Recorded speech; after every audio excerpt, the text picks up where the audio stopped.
Hello, everybody. Sorry it took me a little while to handle technical situations, but I'm assuming you can all see me now. It is such a pleasure to be able to talk to some of you after a long while. I know we've all been trapped in our little rooms. We are in my little office here.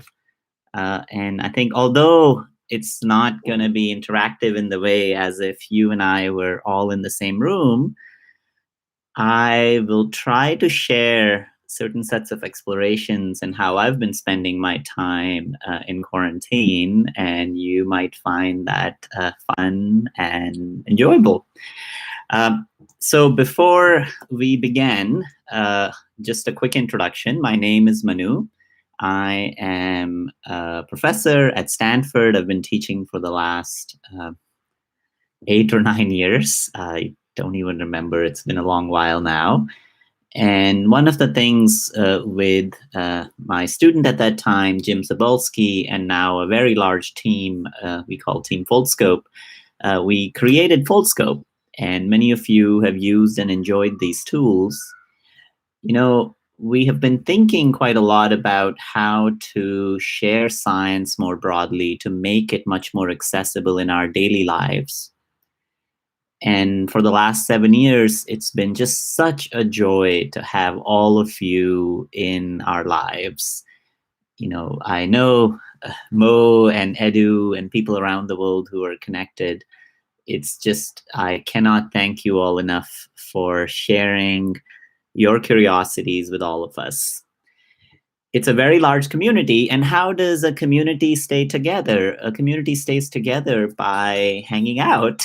And unfortunately, what happened once we all have had to literally restrict ourselves, and some of us have had to literally restrict ourselves in close quarters, I started thinking whether, there is something in disguise where we could use this time to really start exploring more deeply what we could do with the scientific tools. I know many of you have been engaged in this time online to really share your passion for science, the sets of communications that we have to do with the society to really understand what does it mean that there is this invisible disease out there. So kudos to all of you. I'm so thrilled you've actually taken a leadership role in that. Today, what we'll try to do is just a little bit of fun. I was thinking I'll take you to my backyard and tell you what I've been up to. And hopefully some of you might find inspiration in that and use that as your next example to share what you've been doing during a quarantine. So let's get out of here. This is about being outdoors.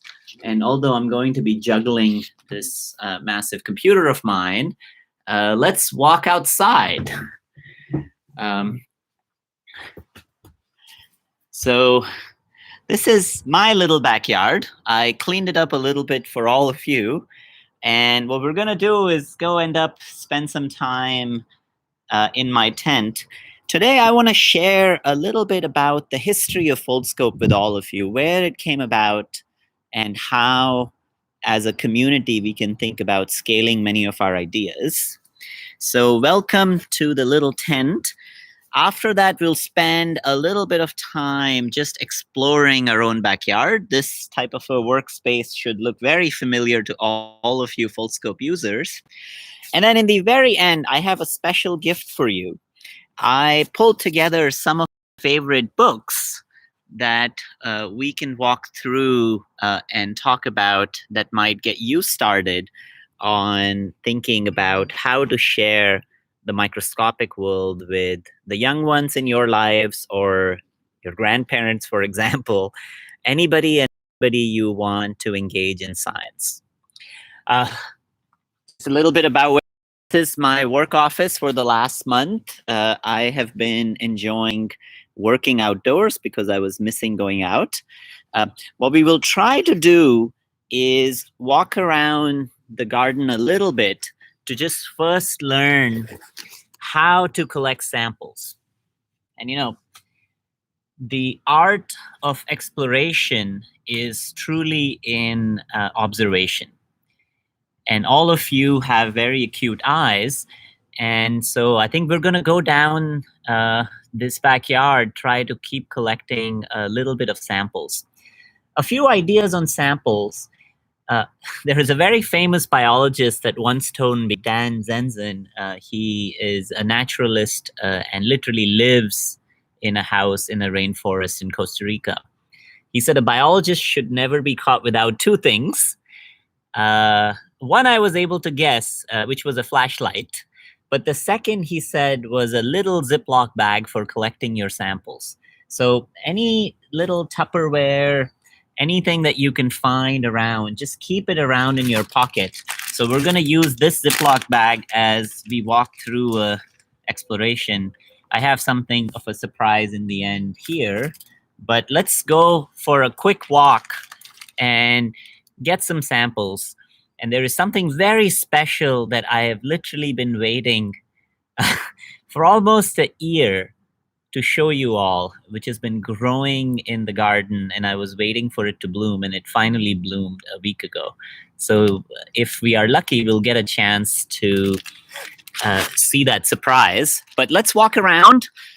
So the first thing I noticed, and if any of you decide to pitch a tent in your backyard, leave the light on for one night and come back in the morning, and you would get tons and tons of insects stuck in the tent and outside the tent. So I had left this light on, and you can see many of these insects trapped in right there. And of course, there's some live insects as well. And we're going to use many of them to do a quick biodiversity survey. What I also like about working in a tent is, if you notice, you see a fantastic contrast. So even the smallest sets of flying insects that I'm usually not able to see, and so if you choose the color of the sheet to be a little bit white, you will see this incredible contrast of very small insects. So here, let's just watch what we have here. And it looks like a really small beetle. And what I'm going to try to do is to see if I can get him to be trapped live. So we might be able to pick up tricks on how to mounting insects without damaging them. So let's just first walk around. The tent is always here, so we'll be able to catch literally hundreds of samples that are waiting for me all across the tent here. But first, let me show you the star of the evening or the afternoon, like collecting samples. You know, as I was talking about observations, the first thing to do would be is go out with your little ones or the older ones and look around. And you often start seeing puzzles that you might not have noticed before. And that gives you the cues for your sample collections. So now I just plucked in a little leaf, and in there is a spider web, and literally I get to watch all the lunch and the dinners this little spider has been having. I do actually have the live spider in there as well, while I have its meal for the last couple of weeks. The reason I wanted to bring you into this gallery is if you can find some moist areas around your backyard, which is because of these water leaks here, I often have this moss growing around here. So we're going to try to just collect a little bit of this moss, and in a single sample itself, we might have hundreds of things to look through. So I've just collected this little piece of moss. Whenever I collect moss, I try to keep it wet. So it's already wet. You can see a little bit of mud on the side. And this is going to make for a delicious sample. So let's walk further because I can't wait to show you the secret plant that I've been waiting to grow. And if I don't know if the Q&A or the comments section is turned on, but if any of you can name that plant, that would be a fun surprise. I can see a dragonfly right in front of me, but I don't think I'll be able to catch it. These guys are really fast, but we will just try to see if we can find a sitting one. If you notice their eyes, they're incredible predators. And what's fascinating about that is with the eye structures, they have the chance to actually intersect other insects in flight. So here I am close to the plant that I've been waiting to. There's a really beautiful story behind this plant. So if some of you first notice, this is a spiderwort. And if you look carefully, we're going to be observing this much more closely today. And I don't know if you can notice, there is, beyond the pollen, there is some kind of a fluffy, of course, there's tons of insects inside it as well.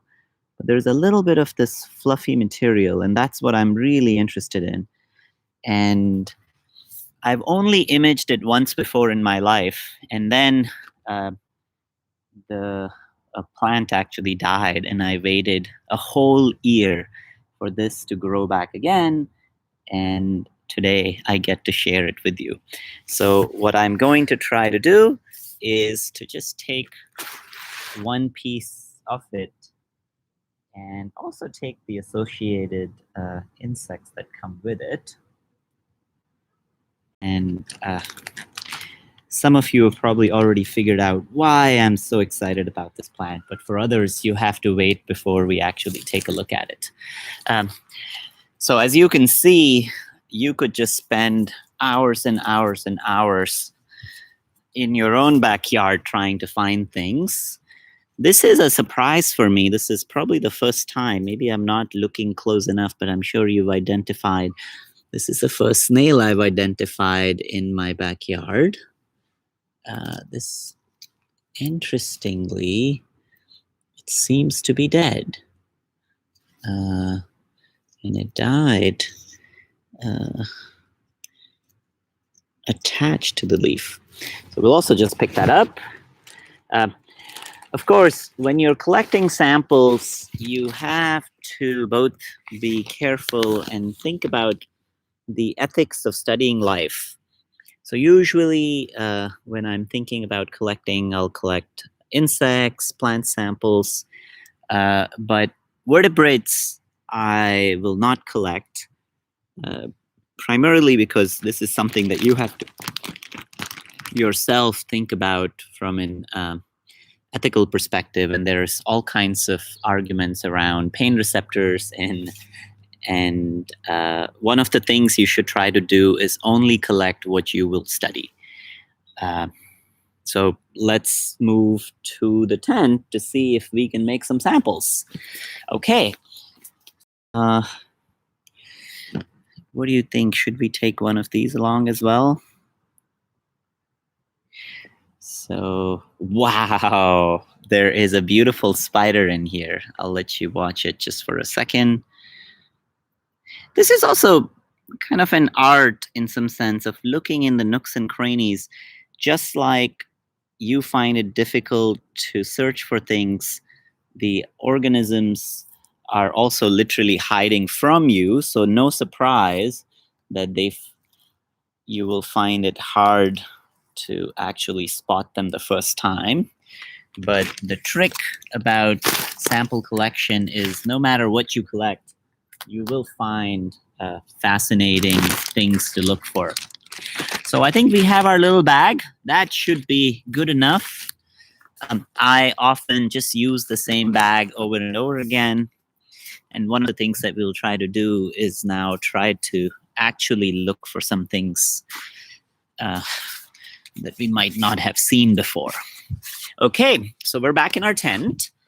I am going to go a little bit fast on sample preparations and things like that, all of you are have played around with Foldscopes. If you've never had the chance to play with a Foldscope, remember, it's not a race. You have to take your time. Find a peaceful place and relax. Take your time folding your microscopes. Just before this call, I was trying to fold these scopes. And it's extremely important that you get to know the instrument that you are about to become one with. One of the aspects of any scientific instrument is the idea that eventually you should truly be able to understand the scientific tool that you are excited about using, because the process of making the instrument with your own hand teaches you quite a lot about how you would go about using it. So if you're interested in understanding how a Foldscope works, there is lots of resources online. I think several years ago, there was a KQED article which really describes the optics of the Foldscope quite well. Today, I'll try to use just the basic kit, and I'll show you certain sets of parts in here. But one of the joys of making a Foldscope is to take your time. It's perfectly okay to make a mistake. You go back, you fix it again, and the reason I'm doing this out of sight of anybody is there is nobody to judge me here. So if I make a mistake, nobody will know. And so for many of the students that might be logged in right now, that's an important principle to think about, where you might not be able to demonstrate something while you are working in your lab or in your classroom. But take the Foldscope home, sit in your kitchen, sit in your backyard, and do it where nobody's watching. And I know some of you guys are watching me, but on the other hand, have the chance to make mistakes. Give yourself enough space that, if you talk to any scientist who have explored this planet, they'll tell you that those mistakes were actually truly the moments where we learn something new. So don't be so harsh on yourself. It does take a little bit to make and fold a Foldscope. I often find there is a curve where the younger kids are quite good at it, but take your time. I think it's very important to just follow instructions, and there's lots of videos online for how to fold them. Okay, we are here to first look at the surprise that I am most excited about, which is... So now, if you notice carefully, you will see these fuzzy hairs. Many of these fuzzy hairs on plants are called trichomes, and we're going to try to put together some samples of it without damaging it too much. So I'm going to find my little tweezers. It's very useful to have tweezers at hand, and I am literally looking for one in my old samples. There we go, I found it. I prefer to work with glass slides. The reason for this is just very simple, that they can be reused. So you can get a box of glass slides. I often wash them in soap water. Something like this gets me 100 slides. But for the resolution of what you would like to image and see, nothing beats a glass slide. But of course, if you work with younger kids, using these simple slides, for example, right here, with just a simple piece of tape, works remarkably well. But we are going to use a glass slide.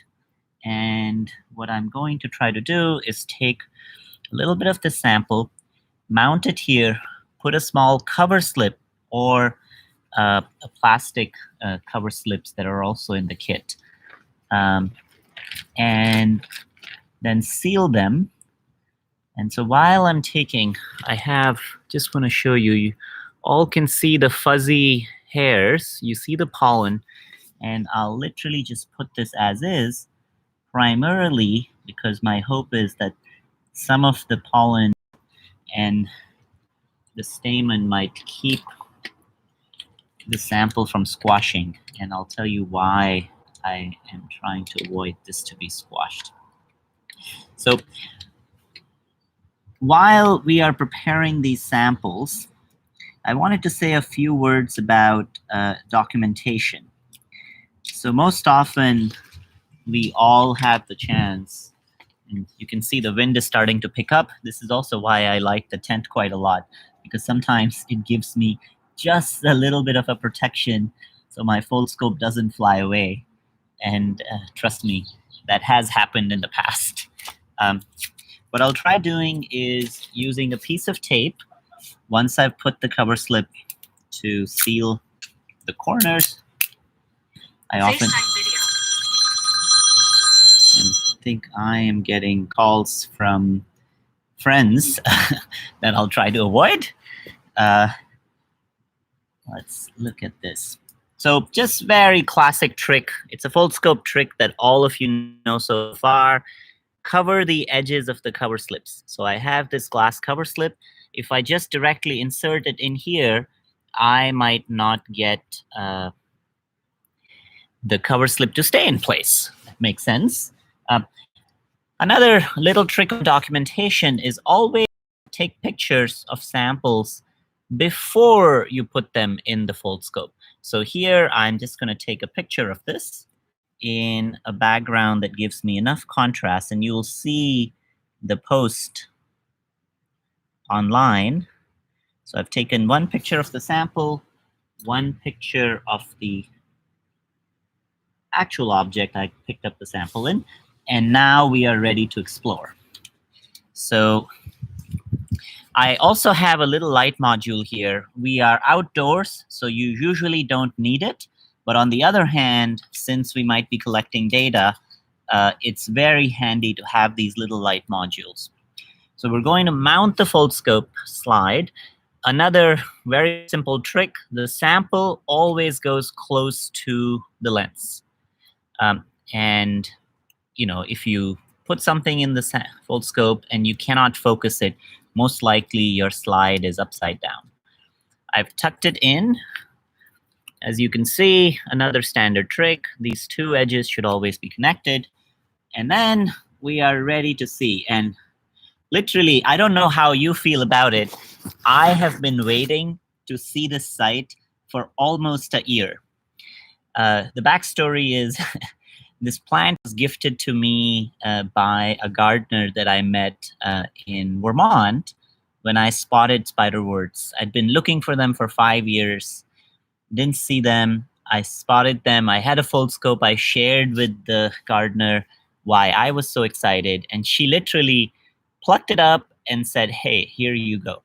And I never grown anything in my life. And I literally brought that little stem back and mounted it in here. And almost a year later, today is the first time I'm getting a chance to see this. When I say take your time exploring your curiosities, I really mean it. So since we're outdoors, I don't need anything. I'm just pointing to the sky, never to the sun. And I have the chance to see these little structures. And of course, I'm going to try to mount it to show it to you. So we're going to use the light module now that connects on the back such that I don't need the ambient light. And I'm sorry, I'm just getting too excited. Okay, let's take it step by step. I have to now mount the coupler right here to the phone. Many of you know this process quite well. And right after this, we will jump back to exploring a couple other things, but I do want to show you these structures. It's quite strange, when you look at a flower, I want you to notice this. This is not what I often see. I don't often see these fuzzy little hair right at the base. And you can also see certain hairs at the back. All of these are trichomes. Now, what's remarkable about this structure is most often when you're trying to get the highest resolution picture of a cell, other cells around it occlude your vision. So you can think of it this way, that in a crowded city, if you're trying to get a picture of one person, it's quite hard because other people are in your picture. But for trichomes, because they jut out of the cell, you actually have the chance to image something sticking out. And we will be able to image individual cells live. So now I'm on my phone, I have the magnets connected, and when I couple together, we are now imaging. And I'm just going to give you the first glimpse of what that looks like. And you can see these little structures. I'll post these videos. They almost look like balloon animals. But these balloon animals are actually single cells. So usually when I'm trying to collect data, I'll put a little place to put some height, get some stability, and then use my two hands to go wherever I want to go. And what I'm going to try to find are certain cells, the largest of these balloon animals, so to say, and zoom in a little bit on them to see if I can see some internal structures. Now, the reason I was so excited about this is these trichomes were some of the first sets of structures in which you can observe mitosis of cells. So I am looking through to find certain sets of these balloon cells that might be undergoing cell division right now. And one of the fascinating things about, of course, cell division is you might actually see a cell in the act of separating its chromosomes. And I'm going to now adjust a little bit of a contrast on this. So there are two sets of settings. I often put a tiny, one of these white stickers that's often in the packs as a diffuser. And what that allows me to do is to not use scattered light. So one of the ways to look at this is there is an LED right here, but there's a point source. And to smooth it out, just like in photography, I put a tiny white sticker, and that gives me slightly a diffuse source of light. And suddenly, I can see features that often are otherwise invisible. And I am looking through the sets of cells, now searching for my favorite cell. There's Interestingly, I also notice architectures on these cells that tell me something about the surface. So I'm just going to try to give you an example of that right here. And we are also going to try to briefly just look at the pollen as well.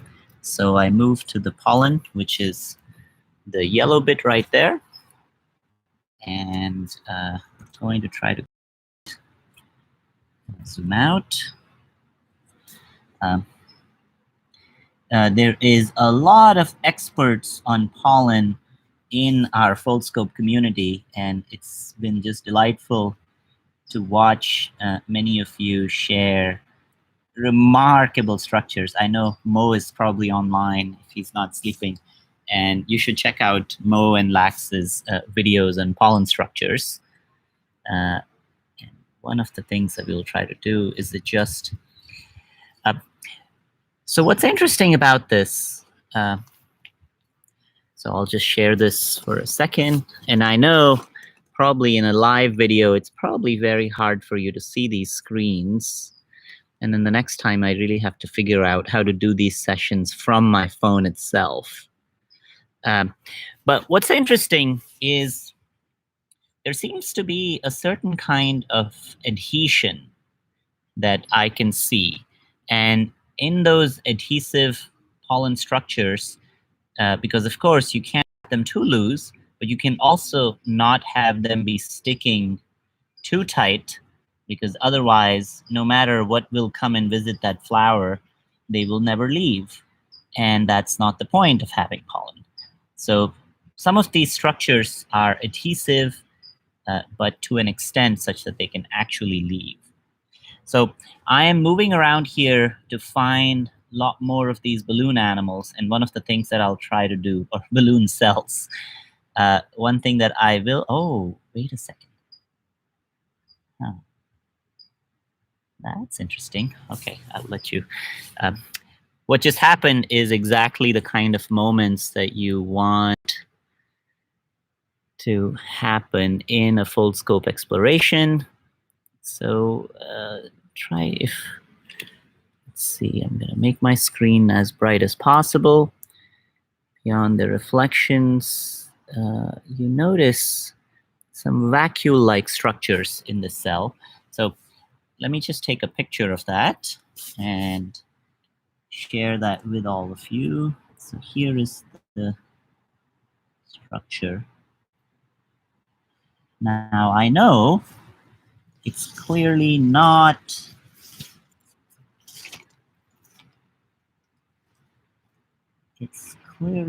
pollen. But here is the puzzle for today. While looking through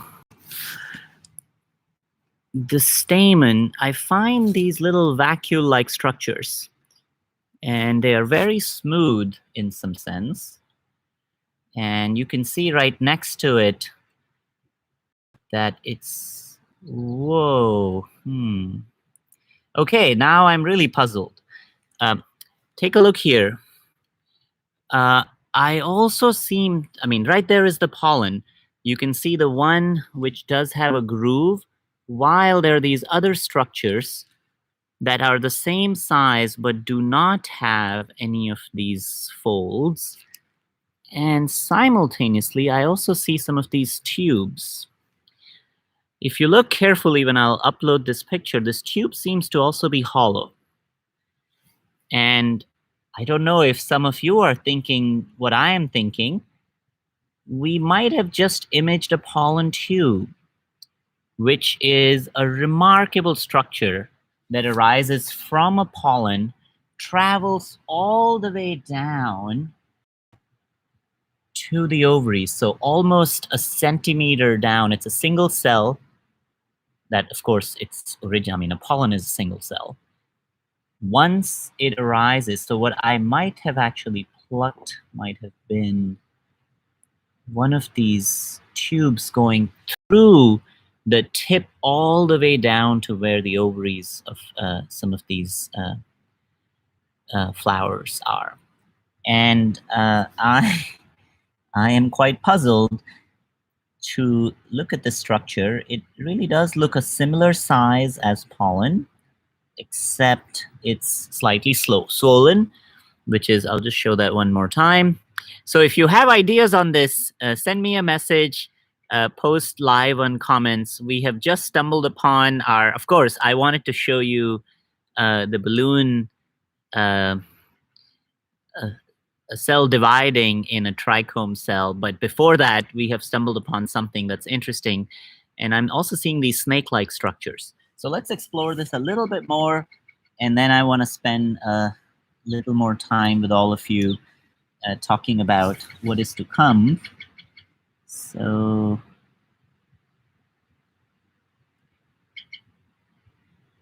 it is correct. It is connected. The structure is actually connected to the pollen sacs. So it's in the right location. But it would be quite surprising if that was the pollen tube. Okay, something to be explored. Yeah, I think I'm also seeing now a slightly yellowish tinge to these cells, which would also imply that they are swollen pollen. So when a pollen, once it gains the moisture, gets the right sets of signals, will not swell, but it loses the color, and that color, but there is still a tinge of that yellow. So let me just do a quick survey, if I can see if I can find a dividing cell for all of you. Usually looking for a division for a plant cell, I'm often looking for a division plane. And of course, one of the things to remember is when you're exploring, never worry too much about what you saw in a text. Things are not the way they're often drawn in a textbook. You will find completely different configurations, scenarios with the diversity. So it's you should be prepared to be surprised. I can clearly see a lot of pollen instructions on the trichomes themselves, but no dividing cell. So here is another observation that I've just made. And let me share that with you. Seems like there is some kind of a scaling of the size of the cell as I go from top to bottom of these trichomes. So what I mean by that is, how do these cells know their size? So the ones all the way at the base seem to be extremely large. And here is a nice picture to show you all an example.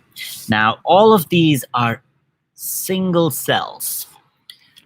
So I don't know if you can all see that, but notice how at the bottom, I see this gigantic cell right there. While as I keep going further and further, the cells get smaller and smaller in size. Now, if you think about it, where is the ruler? I don't mean the ruler of a kingdom, but I mean a ruler, a measuring rod that tells the cell of how large to be. And, it might sound mundane, but I don't think we know the answer. We just don't know how can a cell figure out how large it is. And now if a cell can't figure out how large it is, how do we figure out how large we are? And of course, this is one of these big standing problems in biology that we really don't know how to begin.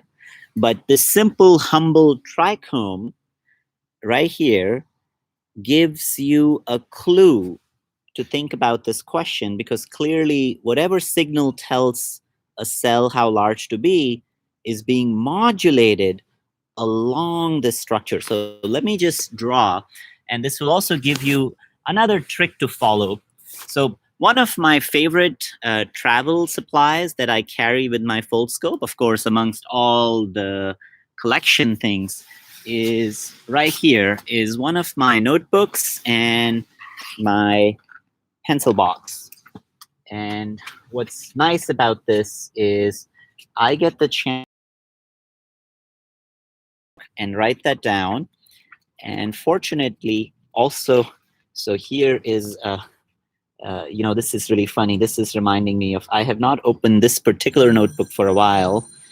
And this notebook is, here is a post that I had made, experiment one, some of the earlier posts about filters, the filters that are on cigarettes. And I had picked up some cigarettes, and it says here, I'll read, observation, fibers, entangled, thick, slightly flattened. The question up on top was, what are cigarette filters made of? And then I said, repeat same experiment with a smoked cigarette butt to see what is trapped, carbon soot particles. I'm going off on a tangent, but it just reminded me that this question still has not been answered in my head. What if we all just went around, picked up cigarette butts, and see whether they actually filter? I mean, they're called a filter, so technically they should filter something. But I couldn't see on that day any carbon soot attached to it, which would imply that they might not be that functional signal. I just got a text message from, hey, Henry, I'm so glad you're watching. I'm going to try to do these more often. Okay, so, now I have another, okay, let's just write. So get your notebooks out, get your favorite pencil, and we're going to try to write our idea of how cells find their size. So you can label the experiment, you can put a date, and you can put a question. So I don't remember the date, something quarantine blah, blah, blah, 2020. That's all I remember. Who matter? It doesn't really matter what date it is today. What is the question? The question is, how do cells know their size? And you might think, why am I spending time writing this down right now? It's because the idea is fresh in my head, and it's actually extremely important and fun question. I don't know how to tackle it. I have some ideas. I have absolutely no idea of how to answer it, but that doesn't matter. This is why we do science. Most of the time, the exciting questions are the ones that you don't know the answer to, and it's possible nobody knows the answer to. Okay, so what the observation that we made, and I want to make a deeper connection between how do you go from observations to questions. The observation that we had made in these balloon cells was that seemingly, and I'm exaggerating when I draw, I saw a structure like this. 1 cell, 2 cell, 3 cell, and you can see they're getting smaller as they go along. So this is one of the axes. Each one of these are cells. I'm also just drawing features that I saw. And I saw little pigment lines, which most likely are the cortical cytoskeleton. So the word for that means is the shell of these cells, because these are plant cells, they have a shell. They seem to have this. I noticed that they were purple in color. I happen to have this is usually, I don't have it with me, but I'm gonna enjoy and splurge a little bit, because I know Rebecca is watching and she's gonna judge me if I don't draw this correctly. Remember, it's very important to just draw what you see, draw it quickly, but try to get the details. It's actually very important to try to get the details, because later on you might not remember. But the reason I'm not just satisfied with a picture is the fact that a picture doesn't carry an idea. It's when you write down and you're thinking about this question. So the idea that I wanted to write down here was I can measure the length of this cell. So I'm just going to call it A, A1, A2, A3, A4, and so on. And now suddenly I am moving from an observation to a question to the method. If you're going to study something about size of cells, I need to measure it. And so you can see in my picture that data is already there. And if you watch some of the videos from LAX in the Foldscope community, you will see how to calibrate your Foldscope and then actually get absolute numbers. It's extremely important in biology because, you might think, oh, how is biology and mathematics connected to each other? It's connected in a deep way, in which here we have the chance to directly measure and ask ourselves this question. So we will make a plot here, which would relate to how, as I move from one cell to the other, the size of the cell. So if this is the number of cells as a, and this is a size, or let's call it length, you could get the length and the width, and from that you could get volume. It's possible that many of these cells might not be actually managing their length. They might actually be regulating their volume. So instead of a yardstick to measure length, maybe a cell has a volume meter. And I know a friend of mine, Jan Schottheim at Stanford, has almost spent his entire life asking this question. So I'm going to bother him. This is also why it's important to document your ideas. Once you share your idea, the idea is publicly noted, and on the community site, others will actually be able to see and explore and share their knowledge in how you should actually think about that. So I'm just going to make a note, email Jan, and I will also email a few other friends, and then suddenly all of us can collectively answer a question. Remember, nature is there for all of us to observe, but it hides its secrets. And if you're all going to actually tackle a question, you have to be very open about sharing your ideas. And I think it's a remarkable thing in science that science is made out of just communities that explore.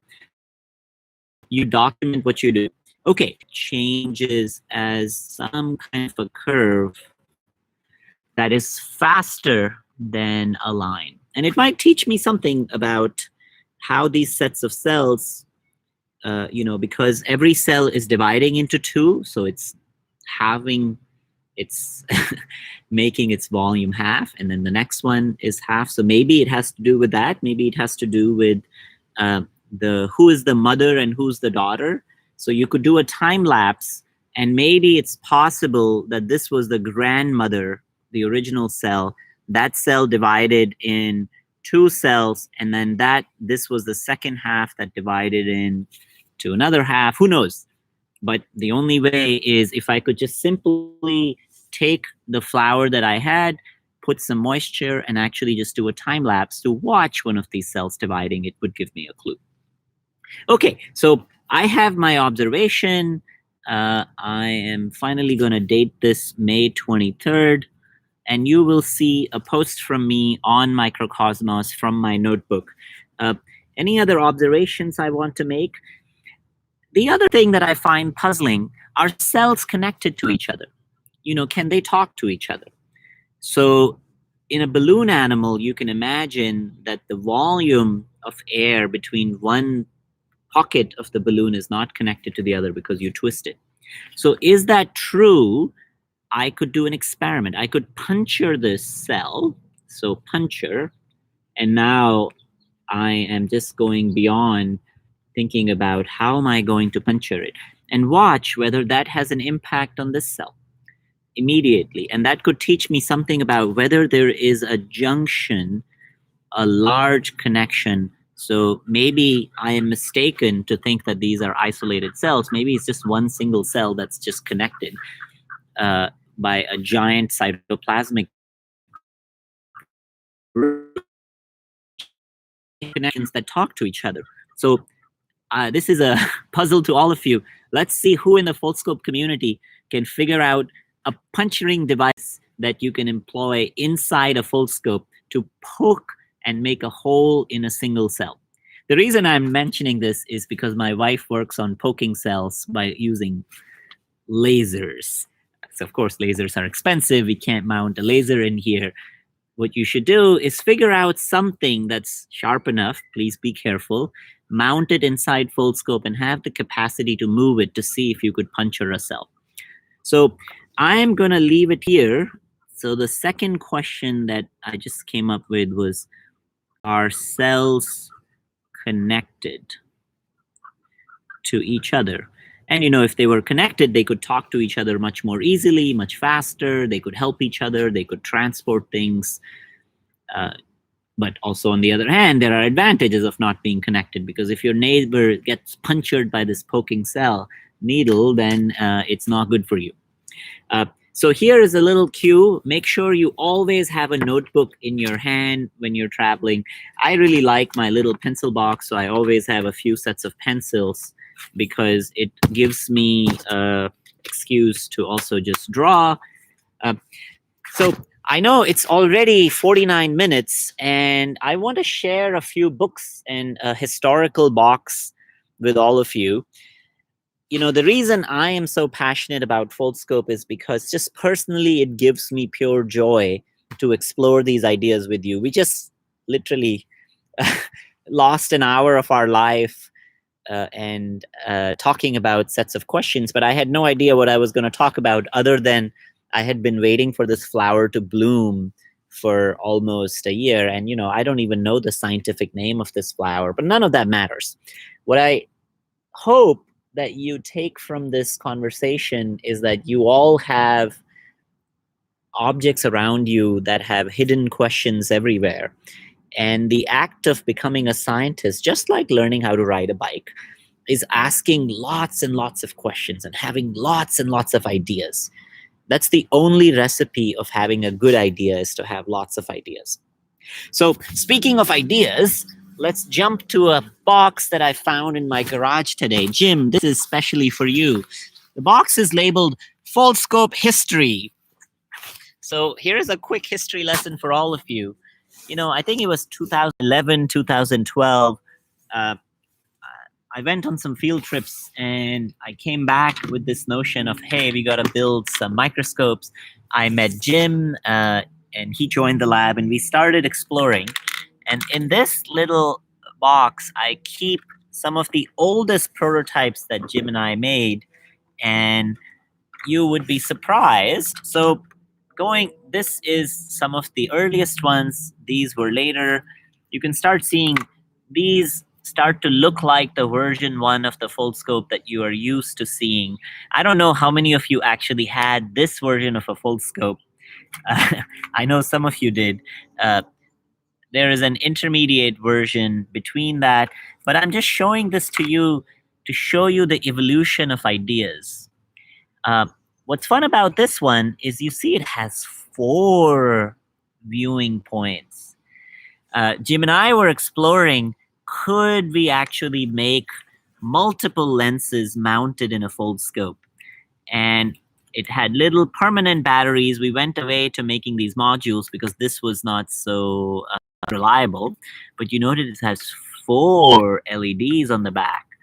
And this particular one actually also has some filters. So I'm just going to open a little bit and you'll see down in here are multiple lenses right there. Again, very, very old idea. And even earlier than that were these single lens designs that you just saw. A few eras later, this was slightly longer Foldscope. You can see, and then we started realizing it would be fun to shorten these leads.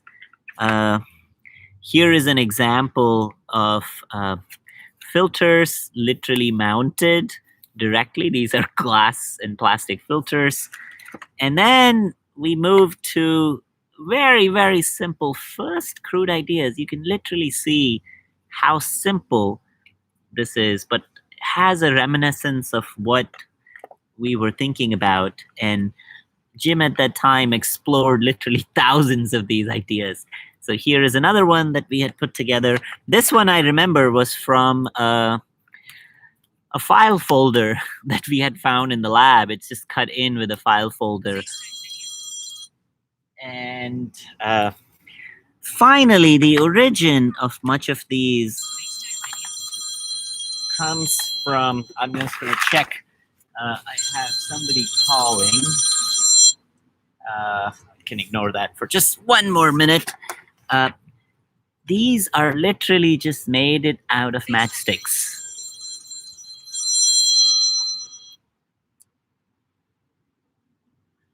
I know who it is.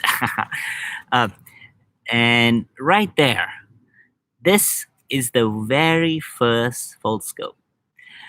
Now, I'm so proud of this design because literally this was the aha moment. And from the moment that Jim and I thought about this, we literally ran and put something together. And, you know, this is a little humble object, but now out of this came a million microscopes around the world. So I sometimes get a little emotional looking at this object because if I was to show this to somebody, you know, there would almost be no reaction.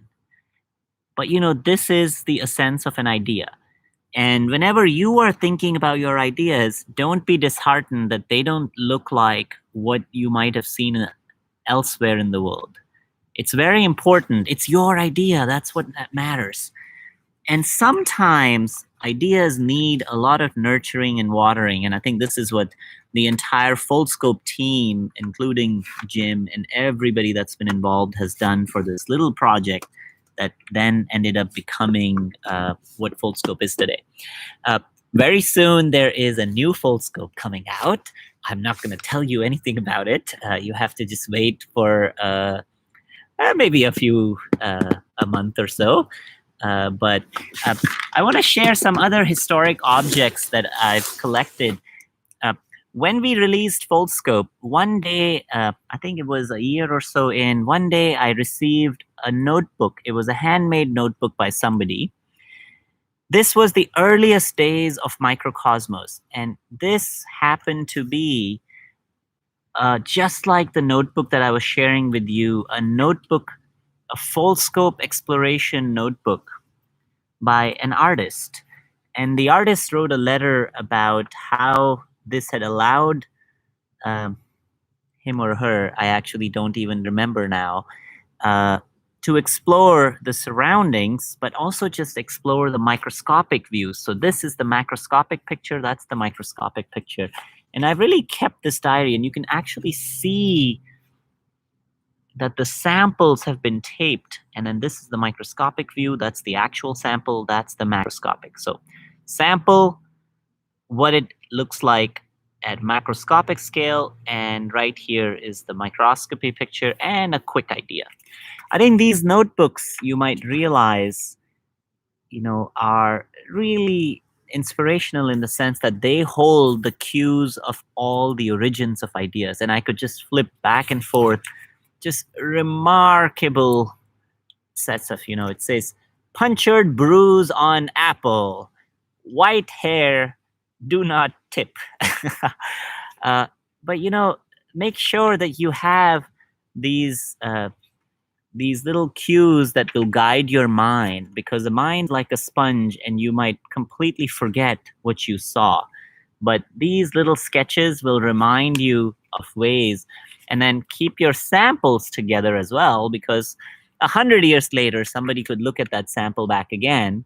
And one of the things that I was able to do in my notebook here that I was looking at, here is my sample from 2014. And you know what this is? I don't know if you can read it. It says bird poop. So I had collected some bird poop, and today, right after this session, I'm going to image it because I remember I never saw it. But I have the samples.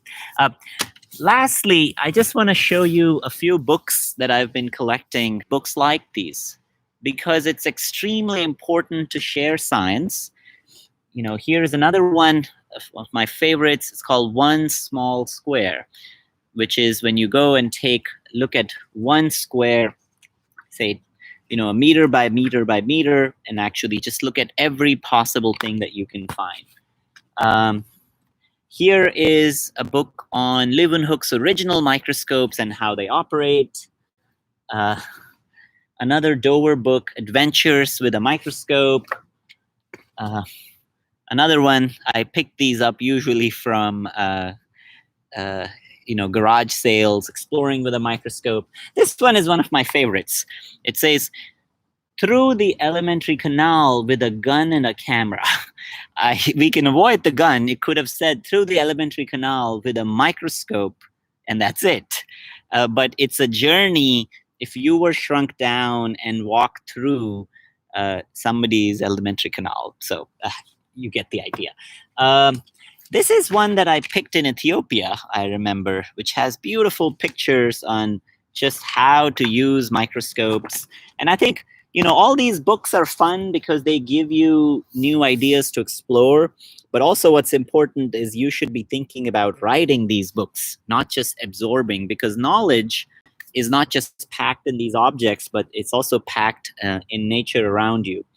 And with that, I am going to say goodbye for today. This was so much fun. We never got to actually explore all the insects that are on my tent.